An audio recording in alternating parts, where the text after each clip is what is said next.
Evening greetings and welcome to yet another edition of Primetime News. I'm Michael Madimba. As the world celebrated International Women's Day yesterday, we take this opportunity to convey our adulation to all women across the globe. It is upon your shoulders that societies are built. We are grateful for your tenacity and nurturing spirit within you. May you be celebrated every day. In our top story this evening, Head of State Dr. Hage Geingob implored Namibian men to stop abusing women and girls and focus on creating a safer space in which they can flourish and reach their full potential. Let's get more on our first story that was compiled by Linia Tishina. In a press statement issued by the Office of the President on Tuesday, Geingob said, as the world commemorates International Women's Day, it calls for a reflection on progress made and challenges encountered in the process of ensuring women empowerment, noting that Namibia continues to report cases of gender-based violence which compromises efforts made by the government over the years to reduce gender inequality. International Women's Day is observed on the 8th of March annually to celebrate the social, political, and economic achievements of women. The head of state noted that more still needs to be done to attain full gender inclusion and participation of women in the development process to ensure a sustainable and equal future, adding that he is, however, optimistic that the proposed amendments to the Combating of Domestic Violence Act will have a positive impact on the reduction of gender-based violence cases. The head of state said the theme, Gender Equality Today for a Sustainable Tomorrow, is relevant as it aims to recognize the contributions of women and girls around the world who are leading the charge of adaptation, mitigation, and response to build a more sustainable future for all. Selima Shimwefeleni Masipa reporting for Nampa News. Tactical sophistication, fairness, affability, courage and firmness are but a few of the adjectives used to describe former Cabinet Minister Emmanuel Ngachitheko, who died on Saturday. He was 69. Edward Mumbo Jr. compiled this report for us.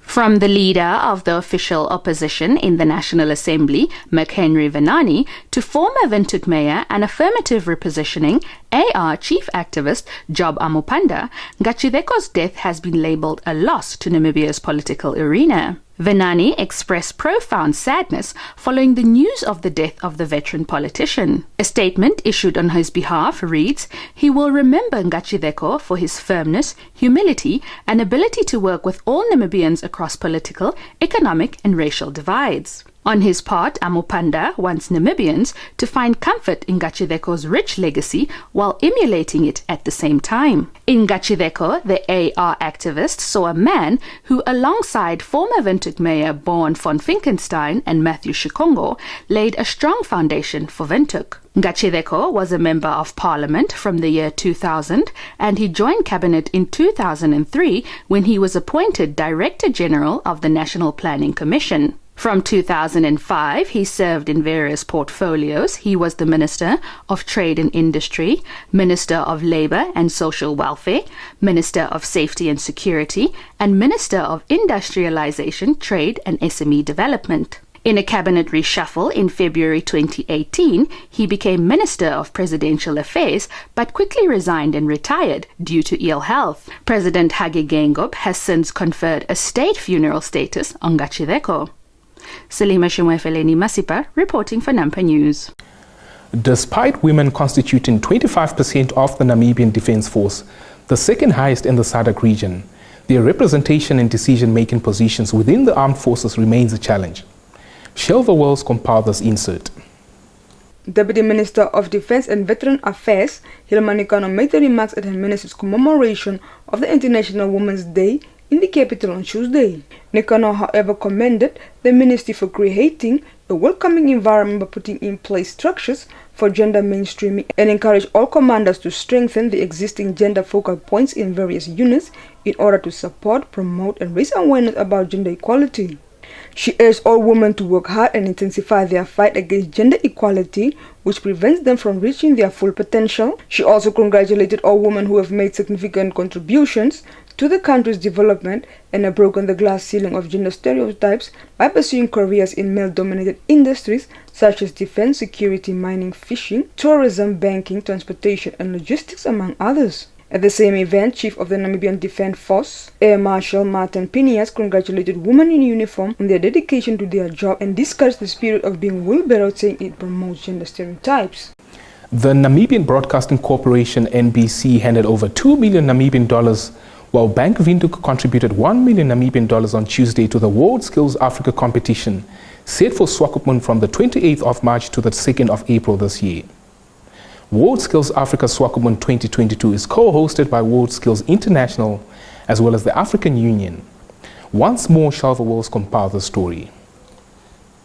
Namibia was awarded the right to host the second edition of World Skills Africa by World Skills International following the inaugural event in Kigali, Rwanda in 2018.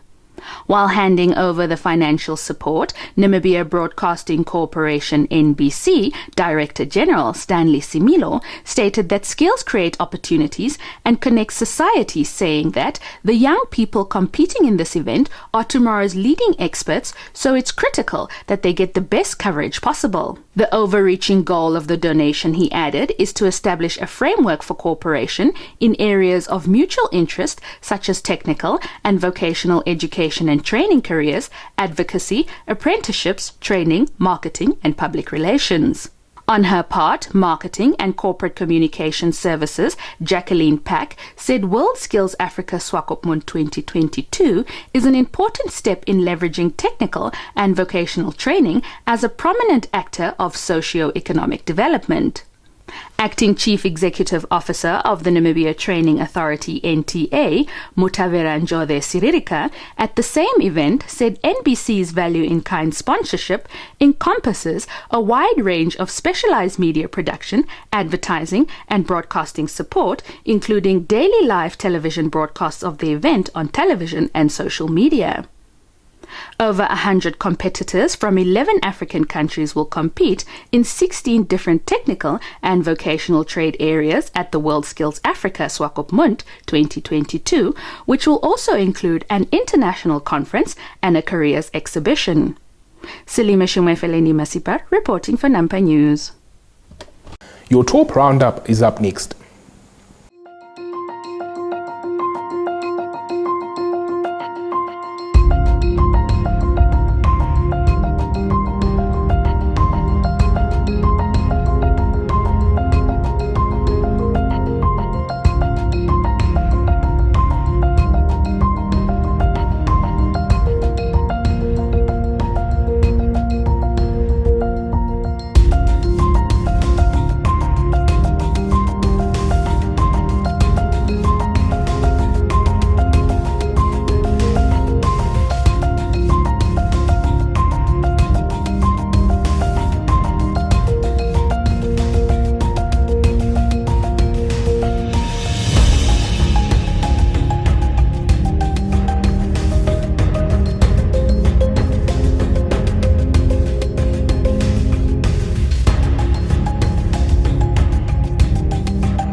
primetime biz segment tonight, we begin locally. Namibians can expect to see an increase in certain food products and beverages as Ukrainian food production and exports are likely to be disrupted by the ongoing resistance battles against Russia. Linia Dishena compiled this insert. A report issued on Monday by Simmons & Storm, highlighting the potential impacts of the Russian invasion of Ukraine for Namibia, says Ukraine is the world's largest exporter of many food products such as sunflower oil, potatoes, corn, eggs and barley amongst others, meeting the food security needs of about 600 million people, representing 8% of the global population. The report said in 2021, Namibia already experienced significant annual price increases in some of the food products in which Ukraine is a global large producer or exporter, such as cooking oil prices, which increased at 21.4% on average. It said Namibia being both a direct and indirect through South Africa importer from Ukraine, this will negatively impact local food prices in Namibia, which remains a net importer of some of the products produced by Ukraine. It further indicated that alcohol beverages and tobacco were the third largest drivers of inflation, accounting for about 11%, and global beer-producing countries are likely to scramble for barley. The head of the Organization of Petroleum Exporting Countries, OPEC, on Tuesday warned that the world cannot replace Russia's share of oil exports, calling for energy depoliticization. Xinhua shares more perspective. OPEC Secretary General Mohammed Bakindo told the CERAWeek Global Energy Forum in Houston, USA, that the issue at stake is the capacity of the world to meet these perceived shortages. Bakindo said that Russia has been exporting 7 million to 8 million barrels of oil daily. He noted that it is practically impossible for Russia to keep such an oil export share under financial sanctions over the Ukraine crisis, calling these sanctions the most severe that they have seen so far in any other country. Bakindo stressed they cannot politicize energy even though the line between oil and geopolitics become thin. Oil prices surged again on Tuesday as the United States announced a ban on energy imports from Russia, the world's second largest oil exporter behind Saudi Arabia. With the primetime biz segment, we've come to the end of the top news segment for this evening. Stay tuned for the sports update.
The segment kickstarts with local basketball news.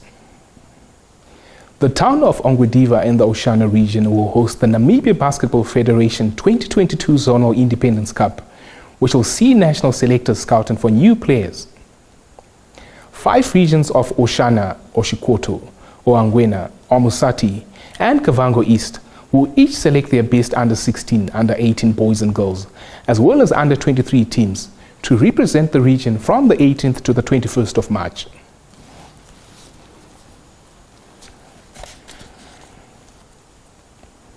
On to Champions League football.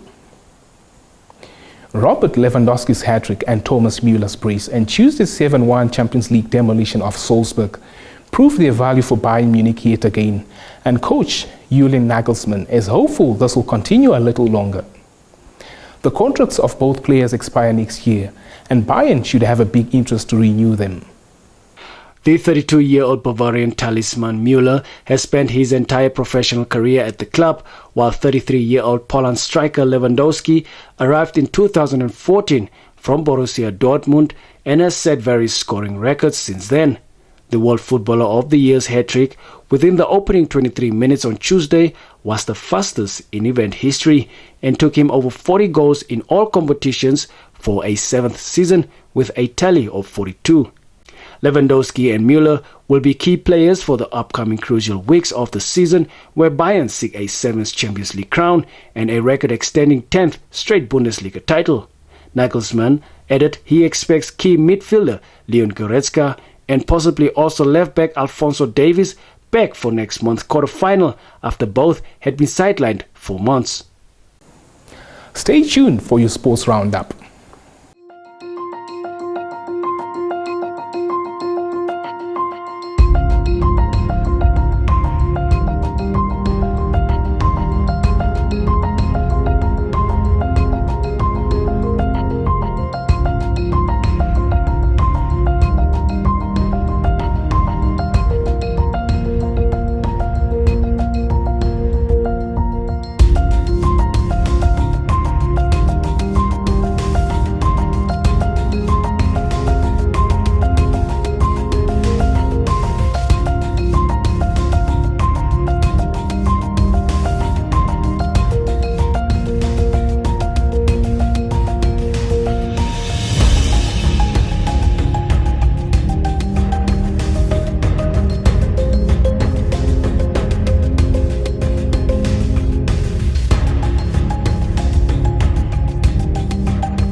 With the Sport Planet segment, we've come to the end of tonight's edition of Primetime News.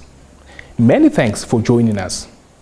Another parting reminder that if you're new to this channel, please subscribe, like, share, and click on the notifications bell to stay posted on the latest happenings locally and internationally. Do feel free to interact with us in the comment section. Make a date with us tomorrow for the Thursday edition of Primetime News. From myself, Michael Madimba, and the entire production crew, it's good night.